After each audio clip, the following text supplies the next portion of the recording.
오늘 히브리서 9장의 말씀을 나누겠습니다. 히브리서는 구약의 성소와 신약의 성소를 연결시켜주는 중요한 책입니다. 히브리서는 우리를 하늘 성소의 대제사장께 정확하게 인도해주고 있습니다.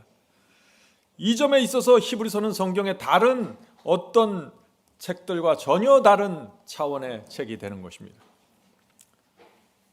성도 여러분, 사탄이 이 히브리서를 공격할까요?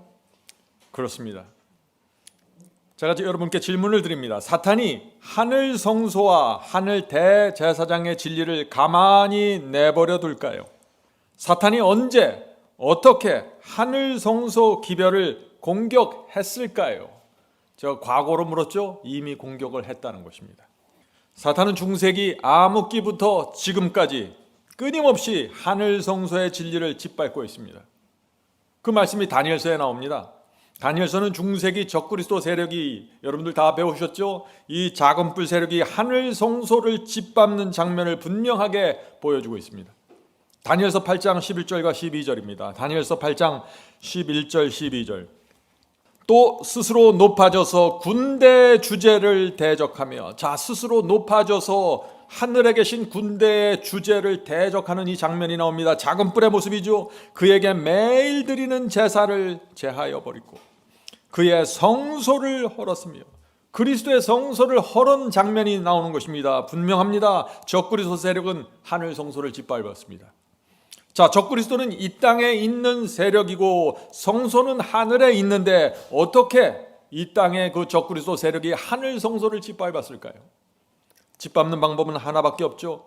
히브리서를 짓밟는 되는 것입니다. 히브리서가 말하는 하늘 성소에 대한 말씀을 무너뜨린 것입니다. 사람들이 하늘 성소를 바라보지 못하게 만들었습니다. 이것이 중세기에 일어난 놀라운 배도입니다. 계속해서 읽어보죠. 범죄함을 인하여 백성과 매일 드리는 제사가 나오죠. 그것에게 붙임받았고 그것이 또 진리를 땅에 던지며 자의로 행하여 형통하였더라. 분명합니다. 적그리스도 세력이 성소 진리를 땅에 던졌습니다. 어떻게 던졌습니까? 두 가지를 던졌습니다. 첫째, 하늘의 중보자 그리스도 대신에 마리아 중보자를 세웠습니다. 중세기에 일어난 배도입니다. 성소를 무너뜨린 것입니다. 둘째, 성육신의 진리를 무너뜨렸습니다. 중세기 천주교회는 성육신을 이렇게 가르쳤죠. 그리스도께서는 인간의 모양으로 오셨지만 우리와 같은 인간은 아니었다. 우리와 다른 인간의 모양으로 오셨다는 것입니다. 무슨 말을 한 것입니까? 하늘 대제사장을 우리를 동정할 수 없는 가짜 예수로 만든 것입니다. 우리와 다른 예수 말이죠. 히브리서는 분명하게 말하죠. 하늘 대제사장은 자기가 시험을 받아 고난을 당한 즉 시험 받는 자들을 능히 도우신다고 했습니다. 그런데 천주교회가 만든 예수는 다르죠. 우리가 받는 시험과 고난을 이해할 수 없는, 동정하지 못하는 예수를 만들어 놓은 것입니다. 히브리서는 그런 예수는, 우리를 동정할 수 없는 그런 예수는 하늘 대제사장이 될 수 없다고 선포하는데, 히브리서 4장 15절 보겠습니다. 히브리서 4장 15절 16절. 우리에게 있는 대제사장은, 하늘 대제사장은 우리 연약함을 체휼하지 아니하는 자가 아니요 모든 일에 한결같이 시험을 받은 자로되. 예수께서 우리와 같은 인간이 되셔서 우리처럼 한결같이 시험을 받은 자로되, 그러므로 우리가 긍휼하심을 받고 때에 따라 돕는 은혜를 얻기 위하여 은혜의 보좌에 담대히 나아갈 것이니라. 이것이 히브리서가 말하는 하늘 대제사장입니다. 그런데 중세기 천주교회는 이 히브리서의 말씀을 무너뜨렸고 성소를 짓밟은 것입니다. 계속해서 보겠습니다. 다니엘서 8장 13절 14절 말씀입니다. 매일 드리는 제사와 망하게 하는 죄악에 대한 일과 성소와, 성소가 나오죠. 성소와 백성이 내어준 바 되며 짓밟힐 일이 어느 때까지 이룰고 하며. 성소가 짓밟는데 언제까지 짓밟혀야 되는가? 그가 내게 이르되 2300주야까지니 2300일까지니 그때 성소가 정결하게 함을 입으리라 하였느니라. 무슨 뜻입니까? 중세기 암흑기 동안 하늘 성소가 짓밟히다가 2300주야 2300일 예언이 맞춰지는 때가 되면은 하늘 성소 진리가 회복된다는 것입니다. 놀라운 예언입니다. 다시 말해서 중세기에 무너졌던 히브리서의 기별이 2300일 예언이 마치는 때가 되면은 완전하게 회복된다는 것입니다. 성도 여러분, 2300일 예언이 언제 맞춰집니까? 이 예언은 여러분이 바이블 칼리지 다니엘서에서 자세히 배웠죠? 아직 공부하지 않으신 분들은 반드시 이 문제를 살펴봐야 됩니다. 정말 중요한 마지막 시대의 예언입니다. 자, 그렇다면 여러분, 우리가 이제 한 가지 도전을 남겨놓았습니다. 마지막 시대에 하나님께서 인도하시는 교회는 어떤 교회일까요? 중세기에 무너진 하늘 성소의 진리를 회복시키는 교회입니다. 중세기에 무너진 하늘 대제사장과 성육신의 진리를 회복한 교회입니다. 그 교회가 마지막 교회입니다. 다시 말해서 히브리서의 기별을 회복시켜서 우리를 새 언약의 경험으로 정확하게 인도하는 교회가 진리교회라는 것입니다. 여러분들 이 점에 동의하십니까? 자, 이제 우리 히브리서로 가겠습니다. 지난 시간에 우리가 히브리서 8장을 살펴보았습니다. 8장 기별이 무엇입니까? 하늘 성소에서 이루어지는 새 언약의 기별입니다. 자, 히브리서 8장 10절에 새 언약이 나오죠. 8장 10절입니다. 내가 이스라엘 집으로 세울 새 언약이 이것이니 내 법을 저희 생각에 두고 저희 마음에 이것을 기록하리라. 나는 저에게 하나님이 되고 저희는 내게 백성이 되리라. 성도 여러분, 새 언약이 이루어져야만 우리가 하나님의 백성이 되고 하나님께서 우리의 하나님이 되시는 것입니다. 반드시 중요한 것입니다. 지금은 새 언약의 시대입니다. 다시 말해서 지금은 하늘 대제사장이 지금 우리의 생각과 마음에 하나님의 법을 기록하는 때입니다. 그래서 우리가 지금 이 경험 속으로 반드시 들어가야 하는 것입니다. 이 경험으로 들어가려면 우리의 마음과 생각이 하늘 성소에 집중되어 있어야 한다는 것입니다. 자, 이제 질문을 드립니다. 내가 주님과 새 언약을 맺으면 어떤 변화가 생길까요? 중요한 질문이죠. 하나님의 법이 내 생각과 마음에 기록되면은 그것이 새 언약인데 어떤 변화가 생깁니까? 하는 질문입니다. 실제적인 질문이죠. 하나님의 법이 내 마음과 생각에 새겨지면, 기록이 되면은 마음과 생각이 전격적으로 달라집니다. 하나님의 법이 기록되었기 때문에 달라지는 것입니다. 자, 어떤 변화가 생길까요?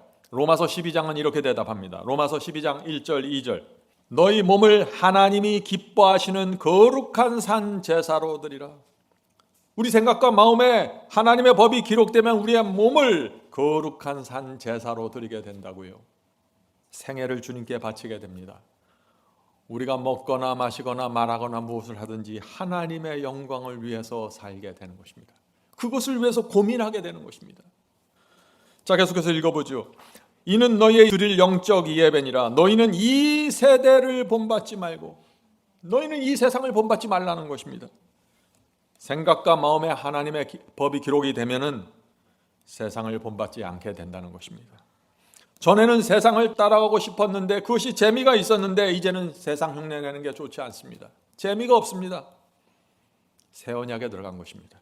전에는 드라마 보고 영화 보는 것이 재미있어서 밤새는 줄 몰랐는데, 전에는 세상 음악 듣고 세상 따라가는 것이 너무나 좋았는데 하나님의 법이 내 마음과 생각과 새겨지니까, 생각에 새겨지니까 그런 것들의 의미를 느끼지 못하게 된다는 것입니다. 그런 것들이 오히려 내 마음에 공허함과 허전함을 준다는 것입니다. 새 언약이 맺어진 사람들입니다. 그래서 전에는 세상에서 기쁨을 찾았는데 이제는 그리스도 안에서, 진리 안에서 기쁨을 찾게 되는 것입니다. 왜 이렇게 전격적으로 달라졌어요? 마음과 생각에 하나님의 법이 기록되었기 때문이죠. 자, 계속해서 읽겠습니다. 오직 마음을 새롭게 함으로 변화를 받아 하나님의 선하시고 기뻐하시고 온전하신 뜻이 무엇인지 분별하도록 하라. 성도 여러분, 이 새 언약을 맺으면 하나님의 법이 우리 생각과 마음에 기록되면은 분명한 변화가 생기는 것입니다. 하나님의 선한 뜻이 무엇인지, 하나님께서 기뻐하시는 뜻이 무엇인지 늘 생각하고 고민하고 분별하면서 살려고 애쓰게 된다는 것입니다. 당연한 것입니다. 주님을 사랑하니까, 주님의 뜻대로 살고 싶으니까 이렇게 된다는 것입니다. 열매입니다. 새 언약은 노력해서 만들어내는 것이 아닙니다. 열매입니다. 새 언약이 우리의 마음과 생각에 새겨지면은 우리가 주님을 더 많이, 더 진심으로 사랑하게 됩니다. 주님의 뜻대로 사는 것이 기쁨이 되는 것입니다. 그래서 감사하는 마음으로 좁은 길을 가게 되는 것입니다. 억지로 가는 것이 아닙니다. 여러분은 이 교회에 오셔서 지금까지 새 언약의 기별을 들었습니다. 회개의 기별을 들었고, 성화의 기별을 들었고, 인침의 기별을 들었고, 정결함의 기별을 들었고, 이번에 히브리서의 기별까지 들었습니다. 여러분에게 더 어떤 기별이 필요할까요? 충분한 빛을 받았습니다. 자, 이제 질문 드립니다. 여러 해 동안 이 새 언약의 기별을 들었는데 이 하나님의 법이 마음과 생각에 기록되지 않으면 어떻게 될까요? 매너리즘에 빠집니다. 매너리즘 아시죠? 왜 매너리즘에 빠질까요? 진리에 대한 지식으로 머리는 잔뜩 커졌습니다. 그런데 무기력하고 생명이 없습니다. 왜요? 하나님의 법이 마음과 생각에 새겨지질 않았습니다. 새 언약이 이루어지지 않았습니다. 지식만 가득 찼습니다. 성도 여러분, 잘 들어보세요. 지금 수많은 교회에서 수많은 사람들이 바로 이 문제에 빠져서 라오디게아 교회 상태에 빠진 것입니다. 성도 여러분, 우리가 어떻게 하면 이 매너리즘에서 빠져나올 수 있을까요?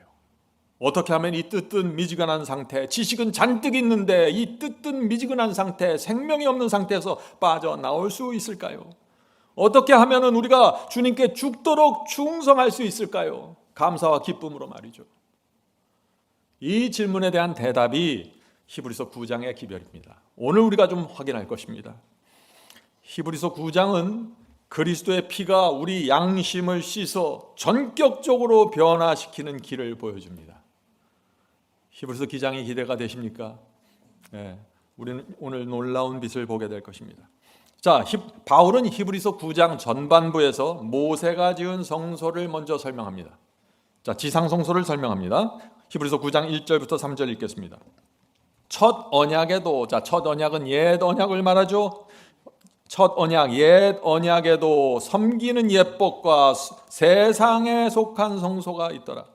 예비한 첫 장막이 있고, 첫 장막은 성소 첫 제칸이죠. 첫 장막이 있고 그 안에 등대와 상과 진설병이 떡덩어리가 있으니 이는 성소라 일컫고. 자, 성소 첫 제칸을 말하는 것입니다. 또 둘째 휘장 뒤에, 자, 둘째 휘장이 있다면 무엇이 있다는 것이에요? 첫째 휘장도 있다는 뜻이겠죠? 주님께서 부활하셔서 하늘 성소로 돌아가셨을 때는 첫째 휘장을 열고 들어가신 것입니다. 자, 그럼 둘째 휘장은 무엇일까요? 성소의 두 번째 칸, 지성소로 들어갈 때 열고 들어가는 휘장이 둘째 휘장이라고 지금 부르는 것입니다. 다시 말해서 이 둘째 휘장은 성소 첫째 칸과 지성소를 분리시키는 벽과 같은 휘장입니다. 자, 계속해서 읽어보죠. 또 둘째 휘장 뒤에 있는 장막을 지성소라 일컫나니. 자, 히브리서 9장 4절 보겠습니다. 9장 4절 이어지는 말씀입니다. 금향로와 사면을 금으로 싼 언약궤 법궤가 있고 그 안에 만나를 담은 금항아리와 아론의 쌍난 지팡이와 언약의 비석들이 있고. 자, 언약의 비석들이 뭡니까? 십계명 두 돌비를 말하는 거죠. 언약의 비석들, 하나님의 언약입니다. 십계명을 놓고 하나님의 백성과 우리가 언약을 맺었다는 것입니다. 그래서 언약의 돌비라고 부르는 것입니다. 이 말씀에서 우리가 두 가지를 좀 살펴봐야 합니다. 첫째는 금향로의 위치입니다. 자, 이 말씀은 금향로가 지성소의 법궤와 함께 있는 것처럼 지금 말하고 있습니다. 참 이상하죠? 금향로는 성소 첫째 칸에 있는 기구입니다.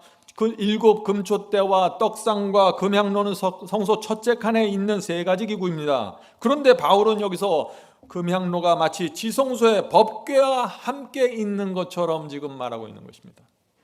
자, 그래서 지성소라 일컫나니 금향로와 금으로 싼 언약궤가 있고 이렇게 표현하고 있는 것이죠. 자, 금향로의 위치는 분명히 성소 첫째 칸입니다. 그런데 금향로에서 올라가는 이 향이 지성소에 계신 하나님께 연기가 돼서 전달되기 때문에 이 금향로를 지성소에 속해 있는 기구로 지금 바울이 설명한다 하는 것입니다. 이해하시겠어요? 예. 우리가 하늘 성소를 향해서 기도를 드립니다. 그러면 중보자 그리스도께서 우리의 기도에 이 금향로에서 올라오는 향을 섞어서 휘장 뒤에 계신 지성소에 계신 하나님께 전달하시는 것입니다. 그래서 이 금향로의 위치는 성소 첫째 칸이 맞지만 이 금향로에서 올라오는 향을 통해서 지성소와 연결됩니다. 그래서 히브리서는 이 금향로를 지성소에 속해 있는 기구로 표현할 수 있다는 것입니다. 자, 이 점 이해하시겠죠? 네. 자, 두 번째 문제입니다. 두 번째 살펴볼 것은 언약궤 안에 하나님께서 세 가지를 넣어두셨습니다. 무엇인가요? 만나를 담은 금 항아리, 아론의 쌍난 지팡이, 그 다음에 언약의 비석들, 십계명을 말하는 것이죠. 자, 세 가지가 함께 있다는 것입니다. 하나님께서 왜 모세에게 법궤 안에 만나와 아론의 지팡이와 십계명을 함께 넣어두라고 말씀하셨을까요? 하나님께 의미가 있겠죠? 왜냐하면 이 십계명을 지키려면 만나를 먹어야 하고 아론의 쌍난 지팡이 경험을 해야 하기 때문입니다. 이것은 제가 지난번에 한번 설명드린 내용이죠. 성도 여러분, 계명을 지키려면 새 언약의 경험이 필요합니다. 마음의 내적인 경험이 필요한 것입니다. 이스라엘 백성이 계명을 지키려고 도전했다가 실패해서 광야에서 다 멸망당했습니다. 왜 그래요? 내적인 경험이 필요한데 이것을 하지 못한 것입니다. 하늘에서 내려오는 만나는 먹었지만 말씀의 만나를 먹질 못했습니다. 법궤 안에 아론의 쌍난 지팡이는 넣어두었지만 실제 자기 마음속에서 죽어있는 이 영이 살아난 이 경험을 하지 못했습니다. 그래서 광야에서 다 멸망당한 것입니다. 십계명 돌비를 붙잡고 있으면서 말이죠. 그래서 여기서 히브리서에서 너희는 이제 새 언약을 세워야 되는데 돌비에 있는 그 돌비에 새기지 말고 너희 마음과 생각에 새기라고 지금 말하고 있는 것입니다. 자, 만나는 하나님께서 당신의 백성을 위해 주신 음식입니다. 다시 말해서 십계명을 지키려면 날마다 하늘에서 내려오는 만나의 말씀을 먹어야 합니다. 하늘의 생명을 받아야 하는 것입니다. 이 말씀을 소중히 먹지 않으면 어떻게 될까요? 말씀을 먹되 그냥 먹으면 안 돼요. 생각 없이 먹으면 안 돼요. 소중한 마음으로 받아 먹어야 합니다.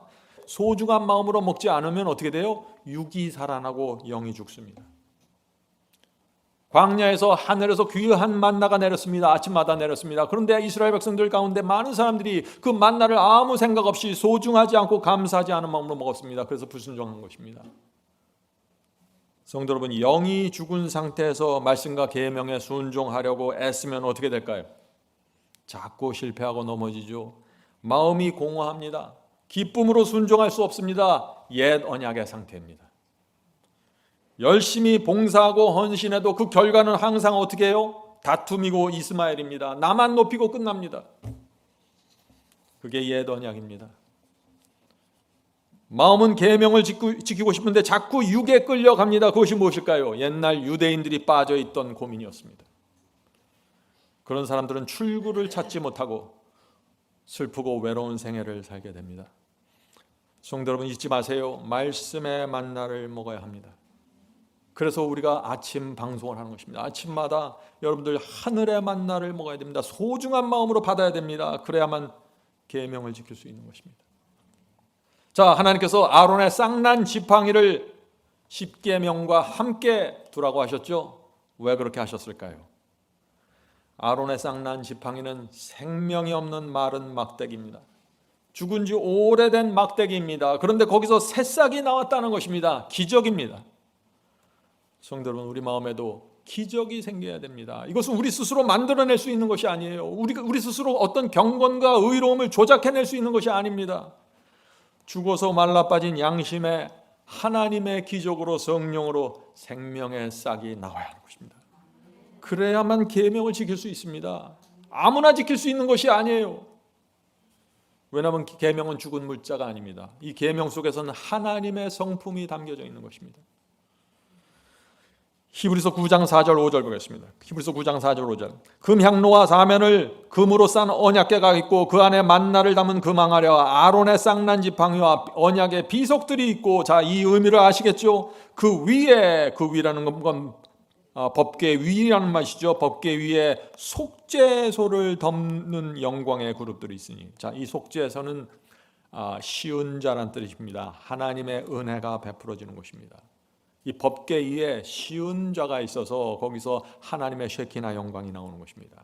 그리고 그 위에 덮는 그룹들이 있으니 이것들에 관하여는 이제 낱낱이 말할 수 없노라.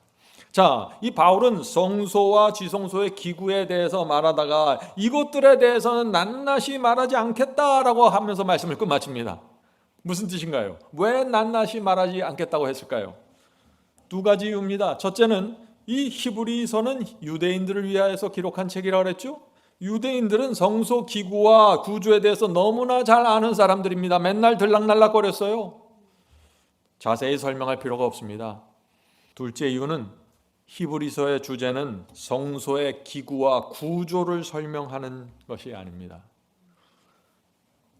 히브리서의 목적은 하늘 대제사장과 하늘 성소에서 이루어지는 경험, 새 언약과 구원의 경험을 설명하는 것입니다. 그래서 구조에 대해서, 기구에 대해서 낱낱이 설명하지 않겠다고 지금 말하는 것입니다. 바울은 지금 자기가 집중하고 싶은 그 점을 지금 집중하려고 하는 것이죠. 성도 여러분, 히브리서 전체가 무엇을 말합니까? 구원의 경험이 어떻게 이루어지는 것을 설명하는 것입니다. 중요합니다. 성경의 다른 것 전체를 알고 있더라도 히브리서에서 말하는 이 의의 경험을 놓쳐버리면 아무것도 아닙니다. 구원의 경험, 단단한 식물을 먹는 경험, 무엇인지 모르면 허망합니다. 교회를 오래 다녀도 열심히 다녀도 가슴이 답답합니다. 믿음으로 의롭게 되는 경험을 놓치면 말이죠. 자, 히브리서 9장 6절 7절 보겠습니다. 히브리서 9장 6절 7절.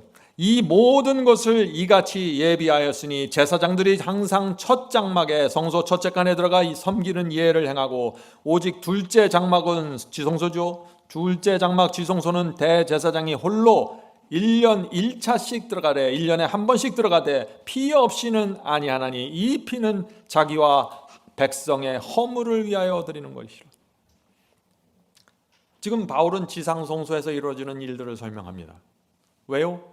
그래야만 하늘 성소를 사람들이 이해할 수 있기 때문입니다. 자, 하나님께서 하늘 성소에서 이루어지는 구원을 설명하기 위해서 지상 성소를 지어 놓았기 때문에 지성 성소를 우리가 잘 보면은 하늘 성소에서 이런 일들이 생기는구나 하고 알 수 있다 하는 것입니다. 자, 성소 첫째 칸에서 이 제사장들이 유대 제사장들이 매일 아침 저녁에 들어가서 분향단에서 향을 드렸습니다. 그리고 지성소에는 1년에 한 번씩 대제사장이 들어갔는데 그날이 언제입니까? 대속제일입니다. 대속제일은 심판의 날입니다. 대속제일 해가 질 무렵에 심판이 끝나면은 하나님의 백성이 1년 동안 범한 모든 죄들이 도말되고 씻어지는 것입니다. 자, 이 대속제일과 심판 문제는 바이블 칼리지에서 자세히 다루었습니다. 바이블 칼리지 꼭 중요하기 때문에 여러분들 챙겨서 공부하셔야 되는 것입니다. 자, 이렇게 해서 바울은 지금 1절부터 7절까지 이 땅의 성소와 제사장이 하는 봉사를 말했죠. 이제 8절부터 하늘 성소로 이제 옮겨가게 됩니다. 여기서부터 히브리서 9장의 핵심 기별이 나오는 것입니다. 자, 9장 8절 보겠습니다. 9장 8절. 성령이 이로써 보이신 것은, 자, 성령께서 바울에게 보여주신다는 것입니다. 성령이 이로써 보이신 것은 첫 장막이 뭐예요? 모세가 광야에 쓴 첫 장막입니다. 옛 언약을 맺은 성소를 말하는 것이죠. 첫 장막이 서 있을 동안에 성소에, 하늘 성소에 들어가는 길이 아직 나타나지 아니한 것이라. 무슨 뜻인가요? 지금 성령께서 바울에게 보여주시는 것이 있는데 유대인들이 지은 유대인들의 이 지상 성소가 존재하는 한 하늘 성소로 가는 길이 보이지 않을 것이라고요. 나타나지 않을 것이라고요. 무슨 뜻입니까? 유대인의 지상 성소가 폐해져야만 하늘 성소로 가는 길이 열린다는 것입니다. 유대인들이 다 모세의 성소에 매달려 있어요. 거기서 구원받는 줄 알고 다 거길 바라보고 있는 것입니다. 그것을 끊어서 버리라는 것입니다. 폐하라는 것입니다. 너희들이 거기에 집착되어 있으면 하늘 성소 가지 못한다는 것이에요. 성도 여러분, 그래서 우리가 또 사도들이 양을 잡지 않고 지상 성소로 가지 않는 것입니다. 오늘날 그런데 많은 분들이 자꾸 지상 성소를 다시 세우려고 하죠. 저 유대 땅에 제3성전을 세우려고 합니다. 헛된 일입니다. 지금은 하늘 성소로 갈 때입니다. 바울은 히브리서에서 계속해서 레위의 제사장은 무기력하고 레위의 제사법은 폐지되어야 한다고 선포해 왔습니다. 자, 이제 성소라는 단어의 원어를 살펴보겠습니다. 왜 원어를 살펴볼까요? 이 성소라는 단어의 원어가 잘못 번역되면서 복음에 큰 오해가 생겼습니다. 사탄이 이 문제를 이용해서 하늘 성소를 무너뜨린 것입니다. 구원을 무너뜨렸어요. 오늘 우리가 이 문제를 좀 살펴보려고 하는 것입니다. 자, 오늘날 교회 안에 큰 오해가 생겼죠? 이런 오해입니다. 구원이 십자가에서 완성되었다는 교리, 한 번 구원받으면 영원한 구원이라는 교리, 단번 속죄라는 교리, 이런 거짓 복음이 어떻게 생겼어요? 성소의 원어를 잘못 해석함으로 시작되었다는 것입니다.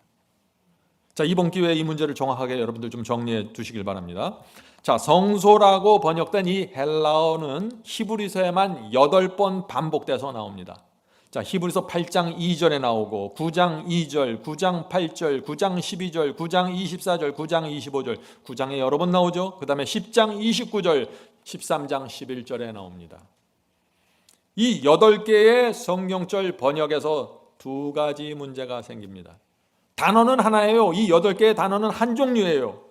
그런데 여기서 두 가지 문제가 생깁니다. 자, 어떤 문제인가? 첫 번째, 하나의 원어가 여러 가지로 번역되어 있습니다. 8개의 성경절이 모두 동일한 원어로 사용되고 있는데 영어 성경에서만 5가지로 번역되어 있어요. 그러니까 사람들이 혼돈하는 것입니다. 자, 똑같은 헬라어 원어입니다. 근데 어떤 때는 sanctuary, 어떤 때는 holy place, most holy place, holiest of all, 이렇게 다 여러 가지 모양으로 번역을 해놨습니다. 그러니까 사람들이 이상하게 이 성경을 오해하게 되는 것이죠. 자, 영어 성경이 이렇게 됐으면 한국말 성경에도 문제가 생겼을까요? 당연하죠. 한국어 성경에도 문제가 생긴 것입니다. 자, 두 번째는 원어는 복수입니다. 헬라어 원어는 복수로 기록됐는데 이상하게 번역은 다 단수로 기록됐다는 것입니다.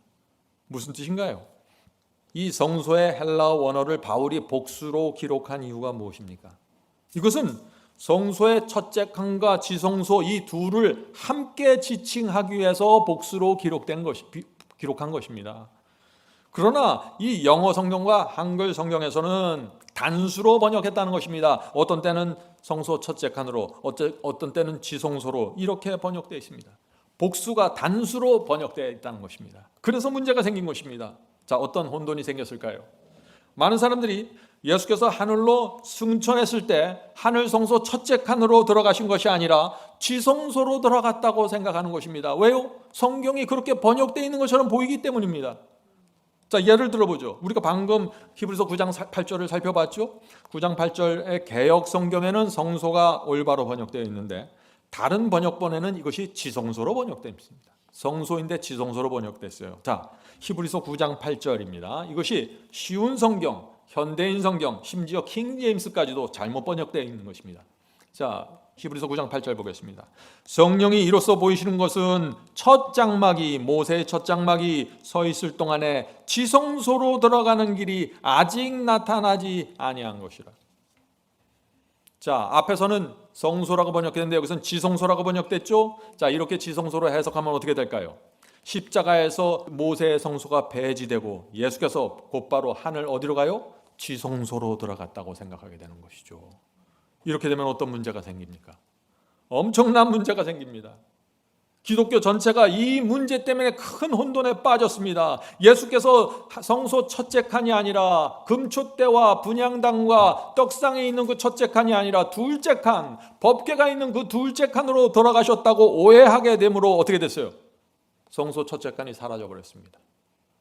예수께서는 지금 성소 첫째 칸에서 중보를 하고 계신데 우리는 하늘 성소 첫째 칸에 들어가서 촛대와 떡상과 분향단 앞에서 내 마음을 펼쳐놓고 정결함을 받아야 되는데 이 경험이 사라져 버렸다는 것입니다. 아무도 이 문제에 대해서 얘기하지 않는 것입니다. 그리스도의 중보가 사라진 것입니다. 금촛대와 떡상과 분향단 앞에서 이루어지는 하늘 대제사장 앞에서 이루어지는 심령의 정결함과 성화가 사라졌습니다. 그래서 기독교 안에 성화의 기별이 사라진 것입니다. 그래서 승리의 복음이 사라진 것입니다. 여러분들 이유를 아시겠습니까? 히브리서를 오해함으로 이런 문제가 생긴 것입니다. 번제단과 성소 첫 번째 칸과 지성소로 이렇게 세 단계로 구성되어 있는 이 성소가 중간에 성소 첫째 칸이 빠져버리면서 어떻게 됐어요? 번제단과 지성소가 직접 연결돼 버렸습니다. 그래서 어떤 말이 생깁니까? 번제단, 이 십자가에서 구원을 받았는데 심판이 무슨 소용이 있습니까? 번제단에서 구원을 받았어요. 첫째 칸 중보가 사라졌어요. 심판만 남아있어요. 그런데 구원은 번제단에서 확정됐고 십자가에서 확정됐기 때문에 심판이 무슨 의미냐? 이중 구원 받아서 뭐하냐? 한 번 구원 받았으면 됐지. 한 번 구원 받으면 영원한 구원이다. 이런 논리로 나가는 것입니다. 이 하늘 성소의 첫째 칸이 사라지면서 여러 가지 거짓 교리들과 거짓 복음들과 거짓 설교들에 나타나고 있습니다. 이런 것입니다. 구원은 번제단 십자가에서 완성되었다는 교리가 나왔습니다. 믿기만 하면 구원받는다는 교리도 여기서 나왔습니다. 한 번 구원은 영원한 구원이라는 교리 여기서 나왔습니다. 순종은 구원과 상관없습니다 하는 교리 여기서 나왔습니다. 왜요? 중보가 빠져버렸습니다. 번제단만 남았습니다. 하늘 지성소에서는 심판만 하는 것입니다. 우리가 변화되는 것은 번제단과 성소 첫째 칸에서 가장 중요한 변화가 일어나는데 중간이 빠져버린 것입니다. 그래서 죄만 용서받고 성화는 없는 것입니다. 심판이 없는 것입니다. 이것이 오늘날 기독교회가 붙잡고 있는 거짓 복음입니다. 히브리서가 무너지면 이렇게 된다는 것입니다. 중세기부터 작은 뿌리 적그리스도 세력이 바로 이것을 노리고 있는데 오늘날 개신교회가 다 받아들인 것이죠. 이런 거짓 교리들의 공통점이 무엇입니까? 예수께서 서기 31년에 하늘 지성소에 곧바로 들어가셨다고 믿기 때문에 중보, 성장, 변화, 성화 사라졌다는 것입니다. 성도 여러분, 무엇이 문제인지 보이십니까? 오늘날 교회 안에 이 승리의 복음이 사라진 이유를 알면은 성경을 엄숙한 마음으로 살피게 되는 것입니다. 자, 여러분 잊지 마세요. 히브리서에서 성소라는 단어의 원어는 8번 모두 복수로 기록되어 있다는 점입니다. 그래서 예수께서 하늘로 승천하셨는데 지성소가 아니라 성소 첫째 칸에 순서대로 들어가셨다는 것입니다. 번제단에서 십자가를 세우시고 그 다음에 성소 첫째 칸으로 들어가서 중보하시고 그 다음에 성소 두 번째 칸 지성소로 들어가시는 게 순서적으로 가는 것입니다. 그래서 우리의 경험도 순서대로 이루어지는 것입니다. 여기에 문제가 생긴 것입니다. 자, 예수께서 지성소에 들어가신 것이 아니라 성소 첫째 칸에 들어가셨다는 사실을 어떻게 알 수 있을까요? 서기 95년에 사도 요한이 반모섬에서 계시록을 기록했죠.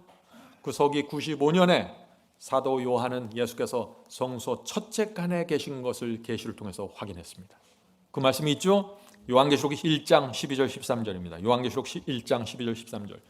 몸을 돌이켜 나더러 말한 음성을 알아보려고 하려 돌이킬 때 7 금초대를 보았는데, 자, 사도 요한은 지금 하늘의 계시를 통해서 7 금초대를 보고 있는 것입니다. 금초대를 봤는데 촛대 사이에 인자 같은 이가, 예수님이 발에 끌리는 옷을 입고 가슴에 금띠를 띠고, 사도 요한이 7 금초대를 보았습니다. 7 금초대가 어디에 있습니까? 성소 첫째 칸에 있는 기구이죠.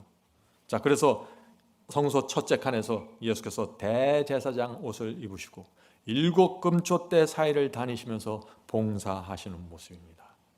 이것이 서기 95년 예수님의 위치였습니다. 서기 31년 하늘로 승천하셨고 서기 95년 사도 요한이 그 모습을 본 것입니다. 첫째 칸에서 말이죠. 분명합니까?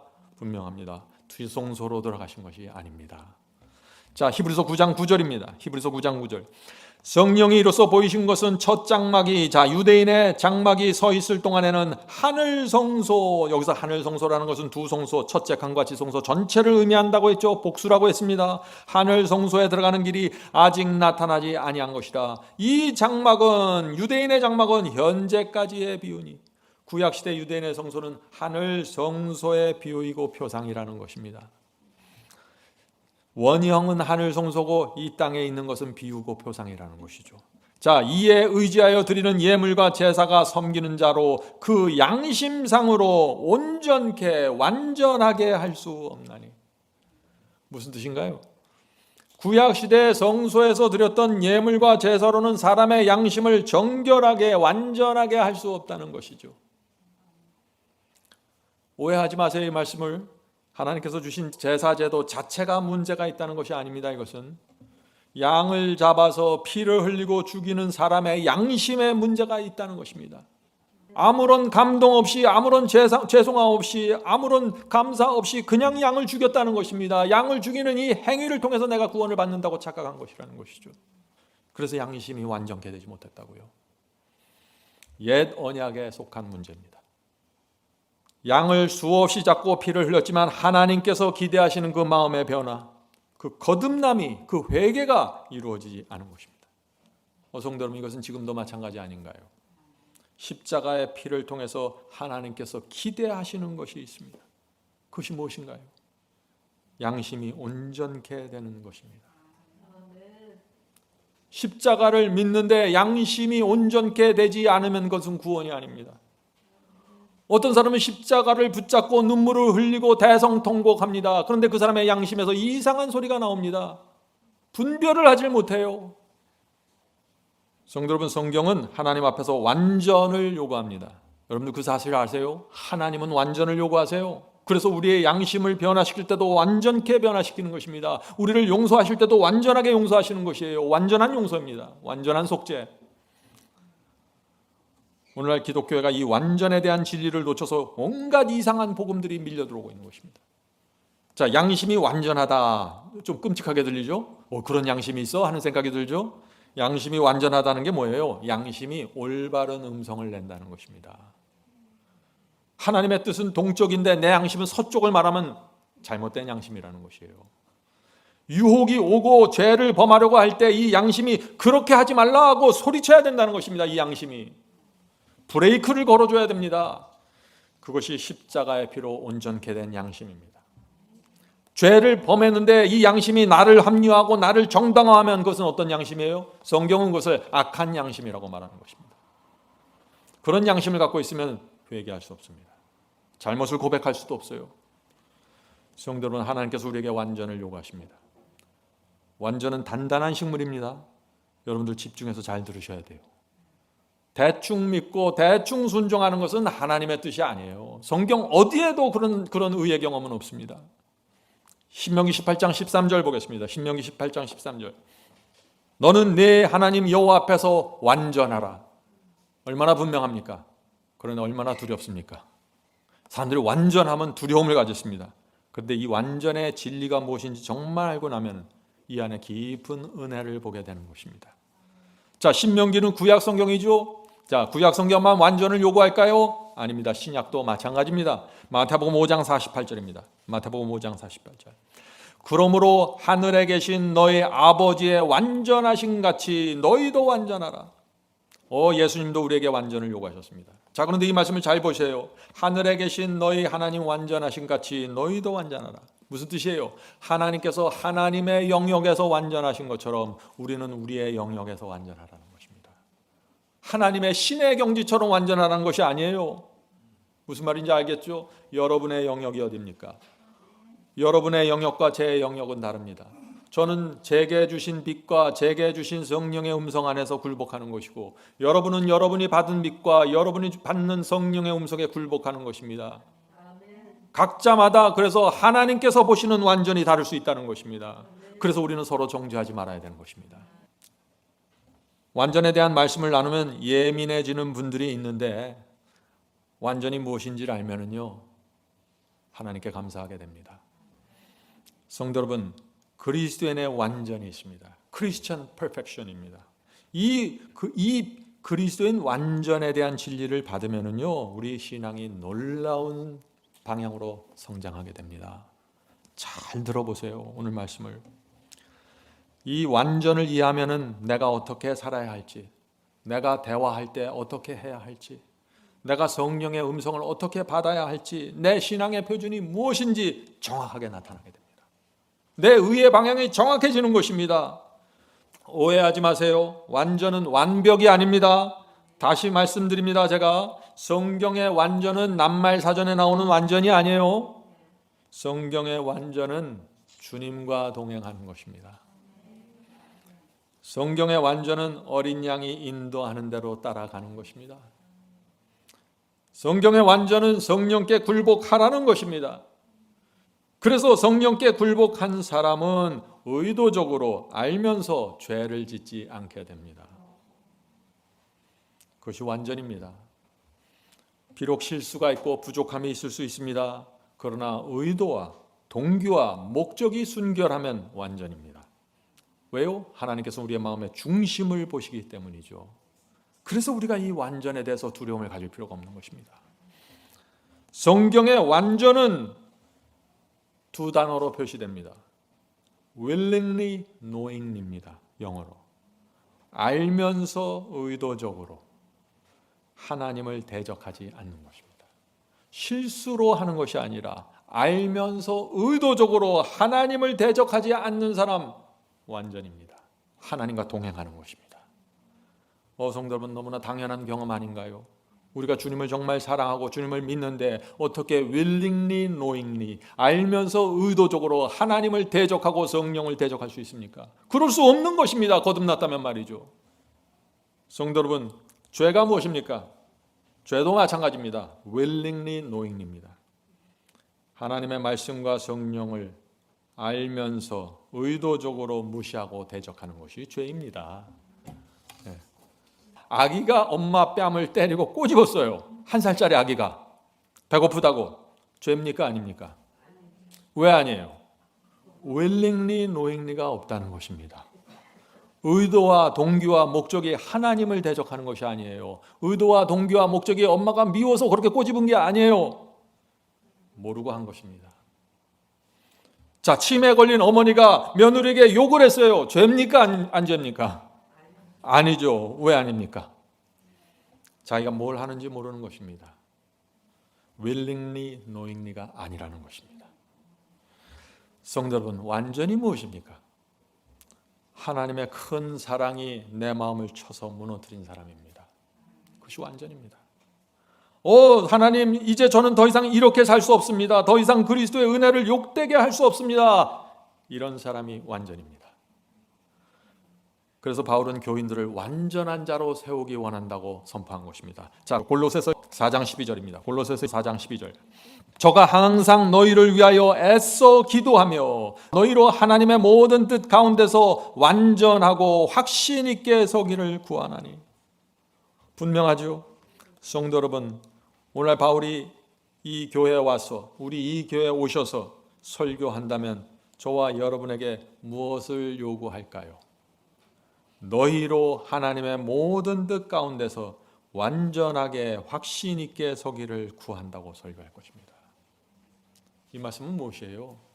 너희가 실수할 수 있다. 너희가 부족할 수 있어. 그러나 willingly, knowingly 알면서 의도적으로 하나님의 말씀에 불순종하지 말고 willingly, knowingly 성령의 음성을 거절하지 말라.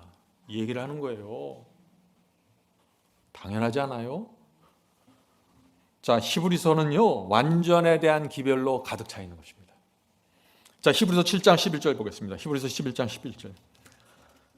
레위 계통의 제사 직분으로 말미암아 완전함을 얻을 수 있었다면, 자, 양 잡아 죽이는 그 제사로 완전함을 얻을 수 있었다면 멜기세덱의 반차를 쫓는 하늘 대제사장을 세울 필요가 있느냐 하고 질문하는 것이죠.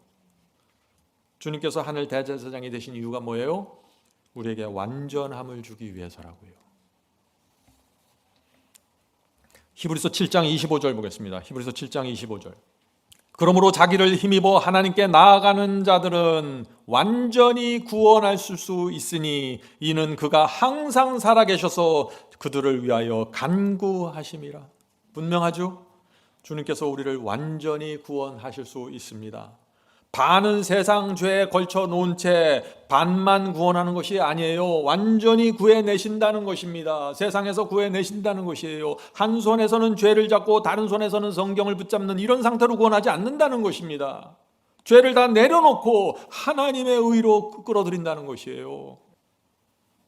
성도 여러분, 주님께서는 우리가 함부로 말하고 적당히 죄를 범하는 수준으로 구원하시지 않습니다. 완전히 구원하십니다. 제가 실수도 하지 않는 완벽을 말하는 것이 아니죠. 의도적으로 목적을 가지고 더러운 동기를 가지고 말하게 하지 않고 거짓말하게 하지 않습니다. 그런 상태로 구원하는 것이 아니에요. 오늘날 교회가 그래서 부패된 것입니다. 믿기만 하면 구원받는다. 한 번 구원받으면 영원한 구원이다 하니까 그 가르침을 받고 들어와서 교회에서 마음대로 거짓말하고 마음대로 속이고 마음대로 공격하는 것입니다. 완전에 대해서 설교하면 어떤 분들은 이런 염려를 합니다. 사람이 어떻게 항상 완전할 수 있습니까? 그렇게 신앙하면 우울증에 걸릴 텐데요. 그런 말씀 말이죠. 오해이죠. 완전은 내가 신경 써서 내가 조심조심해서 죄를 범하지 않는 것이 아니에요. 그건 착각이에요. 그런 거는 옛 언약의 신앙이고 그것은 율법주의입니다. 그렇게 하면 신경쇠약에 걸리죠. 성도 여러분, 우리가 말하는 것은 이것입니다. 주님의 은혜에 우리가 진심으로 감사하고 주님의 사랑에 감격해서 우리의 마음을 바치면 성령께서 필요할 때마다 오셔서 우리 양심에 말씀해 주십니다. 우리가 대화할 때 말씀해 주시고 우리가 무엇을 생각할 때 말씀해 주시고 우리가 무엇을 계획할 때 말씀해 주십니다. 그렇게 하지 마라, 이 길로 가라 하고 성령께서 인도하시는 것입니다. 그래서 우리가 풍요로움 속에 있는 것입니다. 그것을 따라가는 것이 완전입니다. 어린 양이 인도하는 대로 따라가는 자들. 성령께서 알려주시고 인도하는데 어떤 사람들이 따라가지 않으면 그것이 믿음입니까? 신앙이 아닙니다. 그것은 죄라고 말하는 것입니다. 원래 많은 사람들이 혼돈을 하는 것입니다. 그래서 제가 완전을 말하는 것입니다. 완전에 대한 개념이 이 진리가 내 머릿속에 정확하게 들어가 있으면은 내가 어떻게 살고 무엇을 말하고 어떻게 생활할지 어떻게 교회 생활할지 정확하게 나타나는 것입니다. 내가 가정에 있든지 교회에 있든지 세상에 있든지 내가 정확한 그리스도의 모습을 반사하게 되는 것입니다. 다시 말씀드립니다. 완전은 내가 열심히 노력해서 도달하는 목표가 아닙니다. 완전은 목표가 아니에요. 완전은 열매입니다. 완전은 주님을 사랑하는 사람 속에서 성령의 은혜가 이루어질 때 생기는 자연스러운 열매입니다. 여러분이 아침마다 일어나서 말씀의 만나를 소중히 먹고 말라빠진 그 막대기에서 새싹이 돋는 그 거듭남의 경험으로 들어가면 완전은 이루어지는 것입니다. 성도 여러분, 우리가 바라봐야 될 의의 표준이 뭐예요? 완전이에요. 완전히 우리의 표준이 아니라면 거짓말하지 않을 필요가 뭐가 있어요? 어떤 분들은 이 완전이라는 단어가 나오면 불편하고 두려워합니다. 제가 그런 분들을 이해를 합니다. 그러나 그럴 필요가 없습니다. 완전히 무엇인지를 알면은 우리가 그것을 당연한 의의 열매로 받아들이게 됩니다. 자, 민수기 14장 12절 보겠습니다. 민수기 14장 12절. 내 종 갈렙은 그 마음이 그들과 달라서 나를 온전히, 자, 영어로는 온 마음이라고 했습니다. 나뉘지 않는 마음입니다. 나를 온 마음으로 따랐은즉 그가 갔던 땅으로 내가 그를 인도하여 드리리니 그의 자손이 그 땅을 차지하리라. 갈렙은 온 마음을 다해 하나님을 따랐다고 했습니다. 우리도 온 마음으로 주님을 따라야 합니다. 바로 완전히 이것입니다. 완전히 뭐예요? wholehearted입니다. 온전한 마음, 나뉘지 않는 마음이 perfection입니다. 완전입니다. 하나님을 따르는데 누가 나뉜 마음으로 따르려고 해요? 누가 감히 그런 생각을 할 수 있어요? 하나님을 따라가는데. 완전한 믿음이 있습니다. 완전한 믿음은 어떤 믿음입니까? 실수도 하지 않는 완벽한 믿음을 말합니까? 대답해 보세요. 아니죠. 완전한 믿음이란 순종하는 믿음을 뜻하는 것입니다. 완전에 대해서 공부하면 할수록 당연하죠. 네? 주님을 온 마음으로 신뢰하기 때문에 주의 말씀에 순종하는 것, 그것이 완전한 믿음입니다. 성도 여러분, 우리가 완전한 믿음을 가져야 할까요? 당연한 것입니다. 완전히 무엇입니까? 주님의 은혜가 너무나 커서 성령께서 호소하실 때 순복하는 것입니다. 그것이 완전입니다. 완전은 그래서 완전한 굴복입니다. 진심으로 우리가 회개하면 말씀에 순종하게 되고 성령께 굴복하게 됩니다. 이것이 완전입니다. 회개하면 내 뜻, 내 생각을 고집하지 않게 됩니다. 이것이 완전입니다. 생각해 보세요. 우리가 하나님의 뜻이 무엇인지 압니다. 정확히 알아요. 진리를 정확히 깨달았어요. 그런데 그것을 무시하면, 성령께서 양심에 호시해도 그것을 외면하면 그것이 무슨 소용이 있습니까? 그런 신앙을 무슨 신앙이에요? 완전히 무엇입니까? 사랑하는 신랑을 위해서 정절을 지키는 신부의 마음입니다.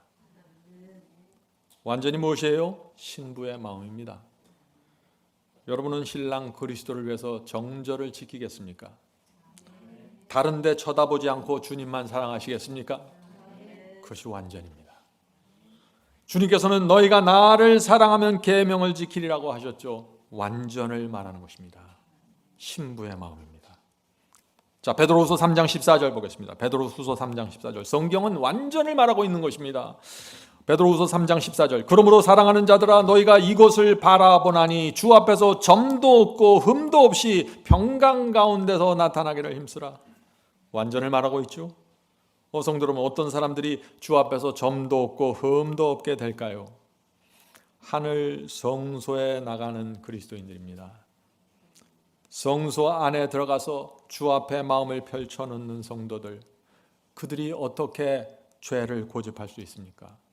그들이 어떻게 하늘 대제사장 앞에서 내가 이 점은 고집하겠습니다, 이 흠은 내가 끝까지 가져가겠습니다 라고 고집할 수 있어요? 그럴 수 없다는 것입니다. 성령께서 알려주시는 대로 제가 다 내려놓겠습니다. 주여, 제 문제가 무엇입니까? 알려주시면 제가 내려놓습니다.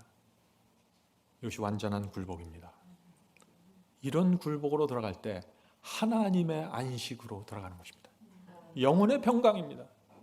여러분이 단 한 가지 죄라도 마음속에 고집하고 있다면, 여러분이 단 한 가지 미움을 마음속에 고집하고 있다면 하나님의 안식에 들어갈 수 없어요. 영혼의 평강이 없는 것입니다. 그래서 완전은 당연한 것이에요. 성도 여러분, 어떤 사람에게 의의 옷이 입혀질까요? 내가 알면서 의도적으로 knowingly, willingly 죄를 고집하면 그 사람이 의의 옷이 입혀질까요? 아닙니다. Christ Object Lesson 328페이지입니다.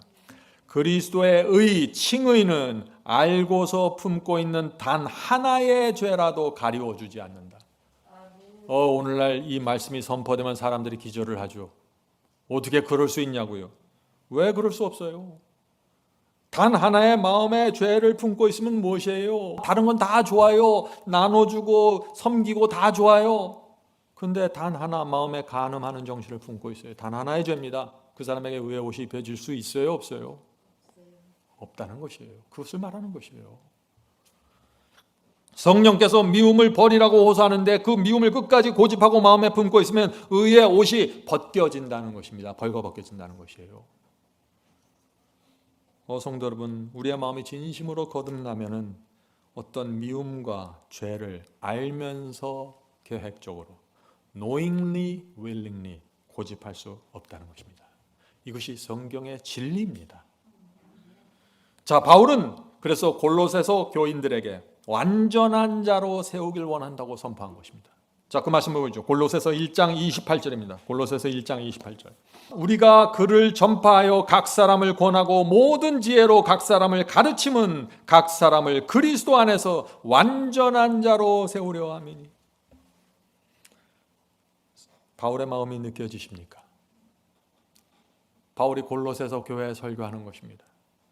소아시아와 유럽을 다니면서 곳곳에 설교합니다. 그곳에 있는 성도들에게 말씀을 남기고 싶은 것입니다. 그러면서 너희를 그리스도 안에서 완전한 자로 세우는 것이 내 소원이라고 말하는 것입니다. 완전히 무엇입니까?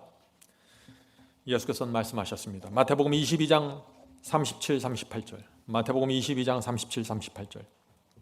예수께서 가라사대 내 마음을 다하고 목숨을 다하고 뜻을 다하여 주 너의 하나님을 사랑하라 하셨으니 이것이 크고 첫째 되는 계명이요. 오늘 많은 사람들이 이 말씀을 말하면 아무도 반대하지 않아요. 그러나 완전이라고 하면 반대합니다. 똑같은 거예요. 이것이 완전입니다. 성도 여러분, 우리 마음에 어떻게 이런 의의 목표가 세워질 수 있을까요? 어떤 사람의 마음에 내 마음을 다하고 목숨을 다하고 뜻을 다하여 주 너의 하나님을 사랑하라 하는 이 하나님의 말씀이 새겨지게 될까요? 어떤 사람들에게? 주님께 엄청난 빚을 졌다고 느끼는 사람들입니다. 저와 여러분은 하나님을 죽이고 죄 사함을 받았습니다. 그래서 주님을 위해서라면 죽도록 충성할 수밖에 없는 것입니다. 그것이 완전입니다. 완전히 뭐라고요? 주님을 위해서 죽도록 충성하는 것. 성도 여러분, 이 초대교회의 복음은 이것입니다. 십자가를 알면 하나님께 굴복하랍니다. 우리도 이 복음을 믿는 것입니다. 적당히 굴복하고 적당히 죄를 인정해 주는 복음으로는 결코 변화될 수 없습니다. 그런 복음을 받으면은 회개도 반쪽 회개가 되고 계속해서 내 생애 속에 죄가 나타나게 되고 계속해서 유혹에 빠지는데 나는 무엇이 문제인지도 모르는 것입니다. 왜요? 나는 반쪽짜리 복음을 받았기 때문에. 다시 히브리서로 돌아가겠습니다. 히브리서 9장입니다. 히브리서 9장 9절 10절입니다. 히브리서 9장 9절 10절. 예물과 제사로 섬기는 자로 그 양심상으로 온전케 완전하게 할 수 없나니 이런 것은, 자, 예물과 제사는 먹고 마시는 것과 여러 가지 씻는 것과 함께 육체의 예법만 되어 개역할 때까지 맡겨둔 것이니라. 좀 어렵죠? 이 말씀이 무슨 뜻입니까? 예물과 제사로는 주님께 굴복하는 완전한 양심을 얻을 수 없다는 것입니다. 양을 1000마리 잡고 수천 마리 잡고 엄청난 피를 흘려도 죄를 고집하는 사람들이 있다는 것입니다. 그런 사람들은 뭐라 그랬어요? 제사 예법에 따라 먹고 마시고 씻어서 그것이 그냥 육체 예법으로만 남겨진다는 것이에요. 아무런 의미가 없다는 것입니다. 먹고 마시고 씻고 이 의식과 예법을 그대로 따라 했는데, 제사장들이 시키는 모든 것을 따라서 했는데 마음에는 아무런 변화가 없고 거듭남도 없고 회개하지도 않고 의식만 행했다는 것입니다. 이것이 율법의 행위라는 것입니다. 바울이 말하는. 지금도 마찬가지죠. 예배 드리고 기도하고 헌금 드리고 말씀을 읽습니다. 그런데 이것이 하나의 형식으로만 다 남게 됩니다. 변화가 생기지 않습니다. 거듭나지 않습니다. 회개하지 않습니다. 육체의 예법만 따르는 것입니다. 이것이. 바울은 말하죠. 육체의 예법은 개혁할 때까지 남겨둔 것이니라. 자, 이 말씀이 무슨 뜻입니까? 개혁할 때까지라는 것은 변화할 때까지라는 뜻입니다. 자, 언제 변화가 생깁니까? 언제 변화가 생기죠? 십자가에서 제사제도와 육체의 예법이 폐지되는 변화가 그때 생기는 것입니다. 제사제도와 손 씻고 또 뭐예요? 이렇게 먹고 저렇게 먹는 모든 제사와 관련된 모든 법들이 십자가에서 폐지되는 것입니다. 십자가에서 육체의 예법이 폐지되는 변화가 생긴다는 것입니다. 개혁이 십자가에서 생긴다는 것입니다. 지금은 예수께서 하늘 대제사장이 되셨기 때문에 구약의 제사, 의식, 절기, 월식, 절기, 안식일들 다 필요 없게 되었다는 것입니다. 이것이 제사와 육체의 예법이 개혁되는 것입니다. 언제요? 십자가에서요. 자, 히브리서 9장 11절 12절입니다. 히브리서 9장 11절 12절. 그리스도께서 장래 좋은 일에 대제사장으로 오사 손으로 짓지 아니한, 자, 손으로 짓지 않은 성소 어느 성소예요? 하늘 성소 말하는 거죠. 손으로 짓지 아니한 곧 이 창조에 속하지 아니한, 창조에 속하지 않다는 게 뭐예요? 하늘 성소는 지구에 창조된 것이 아니라는 것입니다. 하늘에 만들어진 것입니다. 세상에 속하지 않는 성소라는 것이죠. 이 창조에 속하지 않은 한 더 크고 온전한 장막으로 말미암아 염소와 송아지의 피로 아니하고 오직 자기 피로 예수의 피로 영원한 속죄를 이루사 단번에 성소에, 이 성소가 어느 성소입니까? 하늘 성소죠. 하늘 성소에 들어가셨느니라. 자, 이 말씀에서도 마찬가지예요. 이 말씀에서도 이 성소를 지성소로 번역한 성경들이 있다는 것입니다. 제가 아까 말씀드렸죠? 주님께서 자기 피로 영원한 속죄를 이루사 단번에 지성소로 들어가셨습니다 라고 해석해 놓은 것입니다. 엄청난 오해가 생기죠. 그렇게 되면 또. 그래서 많은 분들이 이 히브리서 9장 이 말씀을 놓고서 이런 식으로 또 풀이하는 것입니다. 큰 오해입니다. 예수께서 단번에 자기를 들여서 완전한 속죄를 이뤘고, 여기까지는 맞으세요? 그런데 그 다음이 문제입니다. 단번에 자기를 들여 완전한 속죄를 이루셨고 단번에 지성소에 들어가셨습니다. 그래서 하늘 성소의 첫째 칸에 중보도 없고 성화도 없습니다. 우리의 죄가 완전하게 속죄되었기 때문에 더 이상 회개할 필요가 없습니다. 회개하고 구원받으면 그 다음부터는 고백만 하면 됩니다.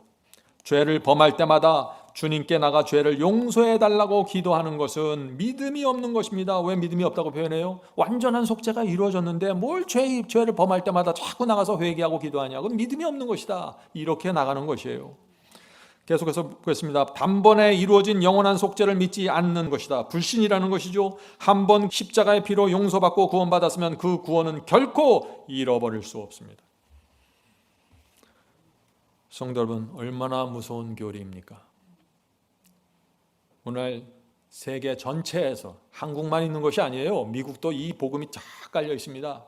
세상 전체에서 기독교인들이 이 거짓 복음 속으로 다 들어가 있는 것입니다. 왜 그래요? 히브리서를 오해한 것입니다. 하나님께서 우리에게 완전한 굴복을 요구하신다는 진리를 알면, 하나님의 말씀과 성령이 내 마음을 지배할 때 하나님께 온전하게 굴복할 수 있다는 그 의의 경험을 알면은 누가 감히 이런 얄팍한 복음을 전할 수 있겠어요? 그런데 많은 사람들이 이런 복음을 받아들입니다. 이유가 무엇일까요? 십자가의 사랑과 은혜가 무엇인지 모릅니다. 정말 알면은 내가 한번 구원받았으니까 나는 이제 순종하지 않아도 됩니다. 그런 말 할 수가 없어요. 주님을 향한 미안함이 있는데, 주님을 향한 죄송함과 감사와 충성이 내 마음속에 있는데 어떻게 한번 구원받았으니 난 영원히 구원받았겠습니다. 그런 말을 할 수가 있어요. 생각할 수 없는 것입니다. 그것은 사도들이 전한 신앙은 너희는 죽기까지 충성하랍니다. 그래서 그 당시 신자들이 화형대에 달리고 죽음을 무릅쓰고 복음을 전파한 것이에요. 그 진짜 복음을 받았기 때문에 말이죠. 여러분들 진짜 복음을 받으셔야 돼요. 그래야 여러분의 생각이 변화가 되는 것입니다. 성도 여러분, 우리가 분명히 알아야 됩니다. 이 십자가의 은혜를 알면은요, 엄청난 충격을 받게 됩니다. 충격을 받아서 이 세상 사람처럼 살 수가 없게 되는 것이에요. 예를 들어보죠. 제가 오래전에 제가 미국 그 테네시에 살 때 그 곁을 지나는 큰 고속도로가 있었는데, 그 고속도로에서 80여 대의 트럭과 차들이 연쇄 충돌을 일으켰어요. 생각해보세요. 80여 대예요. 순간적으로 쾅쾅 하면서 계속해서 이루어진 사고예요. 근데 그날 아침에 안개가 아주 짙게 깔렸기 때문에 이 문제가 생긴 것입니다. 정말 내 손도 잘 안 보일 정도의 안개였어요. 자, 한 번 차가 충돌하고 뒤에 오던 수십 톤 트럭들이 계속해서 충돌했습니다. 그래서 사람들이 뛰어나와갖고 소리치고 손을 흔들면서 차들을 멈추려고 했지만 아무도 그걸 보지 못하는 것입니다. 그래서 80여 대의 차가 부서지고 팽개치고 아주 나동그라진 것입니다. 그날 사고 현장이 어땠을까요? 80여 대인데 끔찍한 것입니다. 방송국에서 그날 현장에 있던 사람들을 나와서 인터뷰하고 조사했는데 그들이 오랫동안 트라우마에서 빠져나올 수 없다고 했습니다. 너무나 끔찍한 일을 당했기 때문에 말이죠. 성도 여러분, 만일 그 사건이 저와 여러분 때문에 생겼다면 어떻게 됐을까요? 평생 우리는 죄책감과 트라우마에 시달릴 수 있는 것입니다. 성도 여러분, 십자가가 무엇입니까? 저와 여러분 때문에 하나님의 아들이 참혹하게 피 흘리고 죽은 것입니다. 사탄의 조롱을 받으면서 하나님의 아들이 발가벗겨져서 찔리고 맞고 얻어맞고 그렇게 하면서 죽어간 것입니다. 온 하늘의 천사들이 끔찍해서 차마 눈뜨고 그것을 보지 못했다고 했습니다. 왜 그런 일이 생겼습니까? 저와 여러분을 살리기 위해서 주님께서 그 결정을 내리신 것입니다. 그런데 우리 마음에 아무런 충격도 없다고요? 자동차 몇 대가 뒤집어도 사람들이 충격을 받고 트라우마에 걸리는데 십자가의 피는 큰 충격으로 우리의 마음에 남겨져야 하는 것입니다. 평생 그 충격 속에서 살아가는 것입니다. 그것이 거듭남입니다. 바울과 제자들이 왜 그렇게 열렬하게 복음을 전했습니까? 십자가의 충격 속에서 산 것입니다. 성도 여러분, 기독교 신앙을 오해하면 안 돼요. 우리 신앙은 몇 가지 교리를 지키고 몇 가지 계명을 지키는 그런 차원이 아닙니다. 그것은 유교나 불교에서 하는 신앙이죠. 신앙은 세상 사람보다 조금 더 도덕적으로 살고 조금 더 깨끗하게 사는 그런 차원이 아니에요. 그렇게 생각하시면 오해입니다. 그런 신앙은 우상 숭배자들의 신앙이에요. 남들은 절 10번 하는데 난 20번 해야지, 이런 신앙이죠. 신앙이 무엇입니까? 십자가에 매달린 주님을 보면서 큰 충격을 받고 주여, 제가 남은 생에 당신의 종으로 살겠습니다. 도무지 갚을 수 없는 빚을 졌습니다. 이제 주님께서 하라는 대로 살겠습니다. 이것이 새 언약입니다. 이것이 하나님께 마음을 바치는 성도의 모습입니다. 그런데 오늘날 현실을 보면 이런 신앙이, 이런 사람들이 거의 보이질 않습니다. 어떤 사람들은 껌을 씹으면서 십자가 이야기합니다. 어떤 사람은 영화 얘기했다가 십자가 얘기하고 왔다 갔다 합니다. 어떤 사람들은 교회에서 십자가 피를 찬양하면서 드럼을 치고 다리를 흔들어댑니다. 틀렸습니다. 그것이 십자가가 아닙니다. 충격이 없습니다. 그래서 이상한 구원론, 뻔뻔스러운 구원론들이 기독교 안에 판을 치고 있는 거라 하는 것입니다. 성도 여러분, 히브리서 기별이 무엇입니까?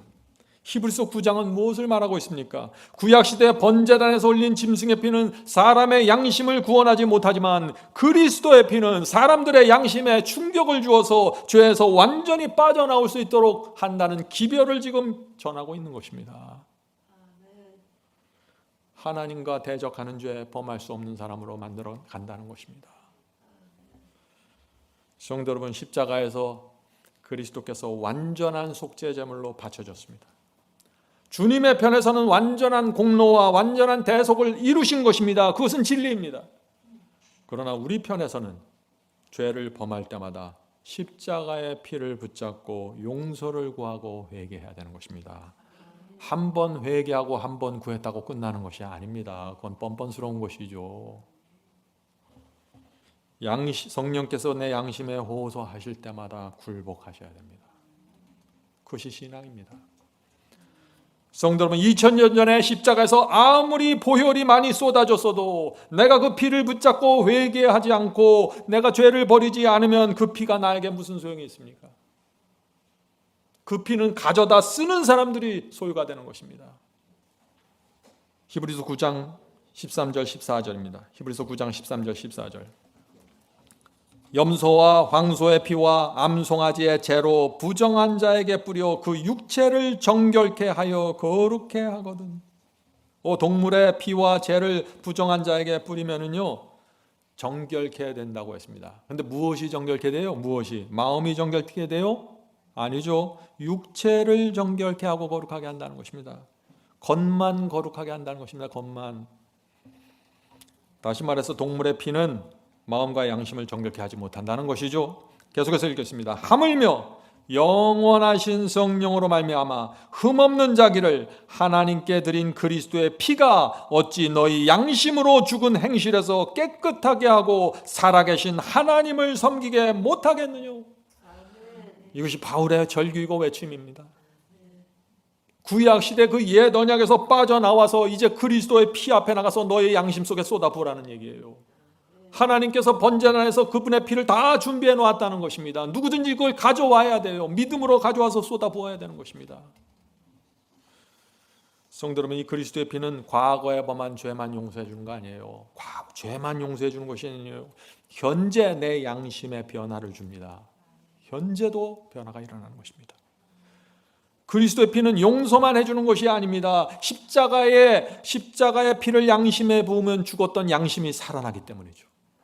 죽었던 행실이 깨끗하게 돼서 살아있는 하나님을 섬길 수 있는 성도가 되는 것입니다. 이것이 그리스도의 피입니다.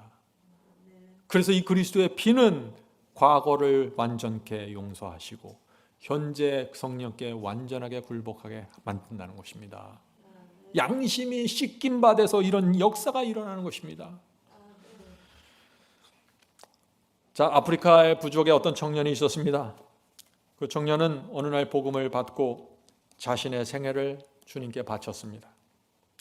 마을 전체가 우상 숭배를 하고 있었는데 마을 사람들이 와서 청년을 핍박하고 산채로 이 청년을 짐승에게 던지겠다고 위협했습니다. 청년은 자신이 받은 빚대로 살기 위해서 그날 밤에 도주했어요. 다 내려놓고 도망갔습니다. 그런데 그 청년은요, 저와 여러분처럼 많은 빚을 받은 사람이 아닙니다. 그 청년은 교리를 잘 모릅니다. 그 청년은 다니엘서도 모르고 로마서도 잘 모릅니다. 그러나 이 십자가의 피가 그 청년의 마음에 엄청난 충격을 주었습니다.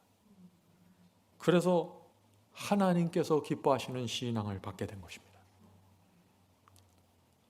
성도 여러분, 그런 신앙이 가능할까요? 예수께서는 가능하다고 말씀하시는 것입니다. 그런 신앙을 가져야 한다고 말씀하시는 것입니다. 마태복음 19장 29절입니다. 마태복음 19장 29절. 내 이름을 위하여 집이나 형제나 자매나 부모나 자식이나 전토를 벌인 자마다 여러 배를 받고 또 영생을 상속하리라. 사랑하는 형제 자매 여러분, 주님의 이름을 위해서 집이나 형제나 자매나 부모나 전토를 벌이는 이 신앙이 가능할까요? 예수께서는 이 신앙으로 돌아가야 여러 배를 너희가 받겠고 영생을 상속하겠다고 지금 말하고 있는 것입니다. 이것이 완전입니다.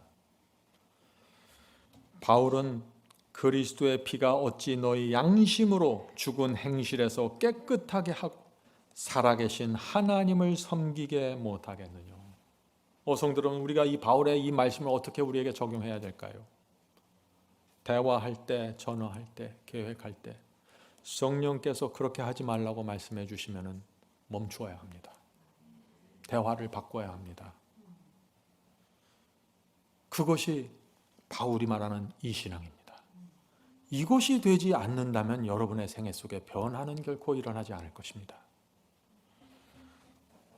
성도 여러분, 여러분은 성경의 복음을, 특별히 마지막 사명에서 전하는 복음을 많이 들은 분들입니다. 충분한 빚을 받았습니다. 아프리카 부족의 그 청년보다 엄청난 빚을 받았어요. 이제는 여러분의 생애를 하나님께 바쳐야 될 때가 되지 않았습니까? 여러분이 받은 진리를 생명처럼 소중히 여기셔야 됩니다. 이걸 그렇게 되지 않으면요, 이것이 하나의 형식이고 매너리즘이 되고 맙니다. 저는 그런 사람들 너무나 많이 봤어요. 자, 히브리서 9장 14절 15절 보겠습니다. 히브리서 9장 14절 15절. 하물며 영원하신 성령으로 말미암아 흠없는 자기를 하나님께 드린 그리스도의 피가 어찌 너희 양심으로 죽은 행실에서 깨끗하게 하고 살아계신 하나님을 섬기게 못하겠느냐. 이를 인하여 그는 새 언약의 중보니. 새 언약이 무엇인지 여기 정확하게 또 나오죠. 주님께서 새 언약의 중보자가 될 수 있는 이유가 뭡니까? 주님의 피가 우리를 변화시키는 능력이 있기 때문에 새 언약의 중보자가 될 수 있는 것입니다. 모세는 이런 능력이 없어요. 그러나 하늘 성소의 대제사장 그리스도는 이런 능력이 있다는 것입니다. 계속해서 읽어보죠. 그는 새 언약의 중보니 이는 첫 언약 옛 언약 때 범한 죄를 속하려고 주구사. 자, 이 무슨 뜻입니까? 옛 구약 시대 옛 언약 때 양의 피로 용서받은 사람들이 많이 있었죠. 이스라엘 백성들. 그들의 용서가 확증이 되려면 예수께서, 주님께서 십자가에서 죽어야 한다는 것입니다. 그래서 돌아가셨다는 것이에요. 자, 죄를 속하려고 주구사 부르심을 입은 자로 하여금 영원한 기업의 약속을 얻게 하려 하심이니라. 무슨 뜻입니까? 주님의 피가 흘려져야만 부르심을 받았던 구약시대 성도들도 영원한 기업, 천국을 받을 수 있다는 것입니다. 성도 여러분, 양의 피는 표상입니다. 우리는 원형 그리스도의 피를 붙잡아야 되는 것입니다. 히브리서 9장 16절 17절 마지막 절입니다. 유언은 유언한 자가 죽어야 되나니. 자, 재산 상속을 받으려면은 아버지가 죽어야 되겠죠? 예. 재산 상속을 받으려면 유언한 자가 죽어야 합니다. 유언은 그 사람이 죽은 후에야 견고한즉 유언한 자가 살아있을 때에는 언제든지 효력이 없느니라. 이 말씀의 뜻이 아시겠죠? 예수께서 십자가에 돌아가셔야만 주님께서 그렇게 주고 싶어 했던 기업이 우리에게 상속될 수 있다는 것입니다. 그 하늘의 상속을 주기 위해서 예수께서 죽음의 길을 걸어가셨다는 것입니다. 우리가 그것을 알기 때문에 그리스도의 피를 붙잡고 새 언약으로 들어갈 수밖에 없다는 것입니다. 성도 여러분, 여러분은 왜 말씀대로 살려고 하십니까? 왜 순종하려고 했습니까? 왜 천국 가려고 하십니까? 주님께서 나를 사랑하시기 때문입니다. 또 나는 주님의 마음에 기쁨을 드리기 원하는 것입니다. 그래서 순종하고, 그래서 계명을 지키고, 그래서 충성하는 것입니다. 여기에 다른 이유가 없는 것입니다. 주님의 희생 때문에 내가 모든 것을 주님께 바치는 것입니다. 이것이 완전입니다.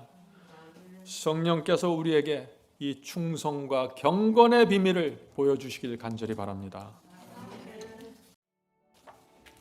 하늘에 계신 저희들의 아버지, 이 히브리서에 놀라운 기별을 주셔서 감사합니다. 그리스도의 피는 반드시 우리의 양심을 씻어서 죽은 행실에서 우리를 건져내는 것인데 우리가 그 피를 너무나 헛되이 받아왔습니다. 주여 용서해 주시옵소서. 저희가 주의 말씀을 받되 소중한 마음, 나뉘지 않는 마음, 온전한 마음으로 받게 도와주시옵소서. 더 이상 대충 하는 정신과 신앙을 벗어버리고 정말 주님께서 저에게 기대하시는 그 마음으로 갈 수 있도록 도와주시옵소서. 하나님과 그리스도와 성령께서 저희를 구원하기 위해서 지난 6,000년 동안 애써오시고 수고하신 그 모습을 보면은 우리가 이렇게 살아갈 수 없습니다. 주여 저희를 용서해 주시고 이제 성령으로 저희의 마음을 뒤집어 부시고 하나님의 뜻과 진리를 보여주시옵소서. 새 언약으로 들어가길 원합니다. 오늘 이 시간에 저희가 하늘 대제사장께 나가길 원합니다. 성소에 계신 주님 앞에 저희의 동기와 의도와 목적을 펼쳐놓겠습니다. 저희의 생애를 펼쳐놓습니다. 주여 성령을 통해서 가르쳐 주시고 지적해 주시옵소서. 저희가 굴복하길 원합니다. 모르면 어쩔 수 없지만 주께서 알려주시면 주님을 따라가고 싶습니다. 하늘에 계신 아버지, 오늘 이 자리에 모인 성도들, 또 인터넷을 통해서 함께 예배드리는 성도들에게 함께하여 주셔서 그리스도인의 완전히 무엇인지 깨닫게 도와주시옵소서. 표준을 낮추지 않도록 지켜주시옵소서. 성령께서 우리를 인도하는 목표가 무엇인지 정확하게 보고 따라갈 수 있도록 도와주시옵소서. 주여 저희가 오랫동안 너무나 많은 빛을 받아왔습니다. 많은 말씀과 교리를 깨달았습니다. 저희가 허망한 매너리즘에 빠지지 않게 지켜주시옵소서. 라우디게아 교회 형편에서 벗어나올 수 있도록 붙잡아 주시옵소서. 오늘 우리가 나눈 말씀 마음에 잘 새기고 이제는 하나님을 기쁘시게 하는 믿음으로 살아갈 수 있도록 도와주시옵소서. 예수님의 이름으로 간절히 기도드립니다. 아멘.